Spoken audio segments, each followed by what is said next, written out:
अस्सलाम वालेकुम दोस्तों। तो आज की वीडियो में हम बात करेंगे कि कभी कभार क्या होता है कि कभी कभार हमारे बाज़ वीडियो जो है वो वायरल हो जाती है, उसमें लाखों व्यू आते हैं।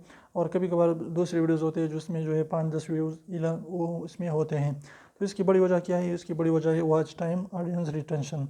यानी अगर आपकी 5 मिनट की वीडियो उसको जो है किसी बंदे ने 2 मिनट तक देख लिया तो यूट्यूब उसकी इंप्रेशन बढ़ाते हैं और ज़्यादा लोगों तक जो है वो सजेस्ट करता है, रिकमेंड कर देता है और ज़्यादा लोगों तक जो है वो वीडियो पहुँचाता है, क्योंकि यूट्यूब वाले को लगता है कि वीडियो अच्छी है और लोग उसको देख रहे हैं।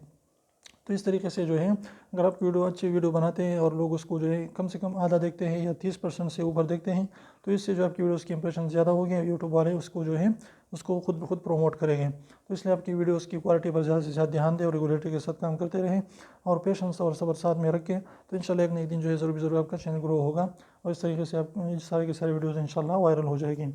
तो अगर छोटी सी वीडियो आपको पसंद है तो प्लीज़ वीडियो को लाइक कर दीजिए, चैनल को सब्सक्राइब करना ना भूलें और रेड वाले सब्सक्राइब को ज़रूर दबाएं, बिल्कुल भी एक भी पैसा इसका नहीं लगता। तो अभी एक सेकंड निकाल लीजिए, उसको प्रेस कर लीजिए।